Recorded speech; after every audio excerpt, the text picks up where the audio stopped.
Police brutality is a well-known feature of the state police system. Leftist solution to this are to defund or completely abolish the police. The problem with the first proposed solution, even if it's a good start, it might lead to more aggression by the police since they would make less money and make them as brutal as they come. The problem with the second proposed solution is that people need to protect themselves and they need some kind of security. So, how about privatizing the police? Private policing and protection is far more common than most people realize. Right now, there's actually more private security guards than police. So is that really? Yeah, that's true. So there are more people hired by business and communities to go and do policing than there are police in the official sense. And it is a proven way of making the police more accountable to the communities or businesses they are paid to protect. Today, according to the US labor statistics, there are over 1.1 million private security guards in the US compared to 666,000 police officers. The problems that come with having a state police. As previously mentioned, police brutality is a common feature of the state police system. Also, the likelihood of those police officers who use excessive aggression against people to be fired is extremely small, since there are policies such as qualified immunity and police unions which make it extremely hard for police officers to be fired.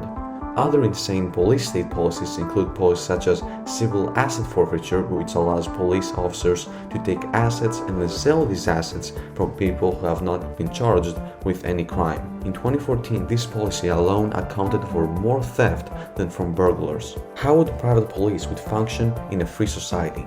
In a free market anarchy or anarcho-capitalist society, there will be an abolition of the public sector means. Of course, not all pieces of land, all land areas, including streets and roads, would be owned privately by individuals, corporations, cooperatives, or any other voluntary groupings of individuals and capital. And in order to protect all those means, there will be a need for all those groups to hire private security firms to protect them. Murray Rothbard, the founder of anarcho-capitalism, gave an example in his book For a New Liberty of how private police would function.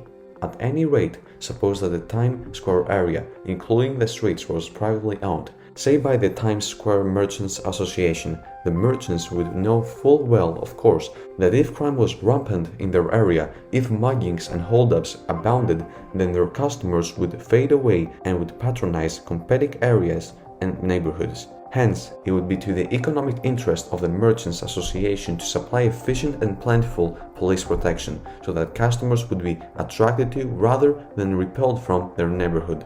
Private business, after all, is always trying to attract and keep its customers. The same example should be used with a community. If a community hired a private police firm called ABC Security, ABC Security would have to do their best job at protecting people and not misusing force, because if they don't, they would be fired and their reputation would be damaged. Another benefit of private police firms is that they take their employees through much more training than the state police does. A society which only has a private police can certainly work despite all the statist criticisms.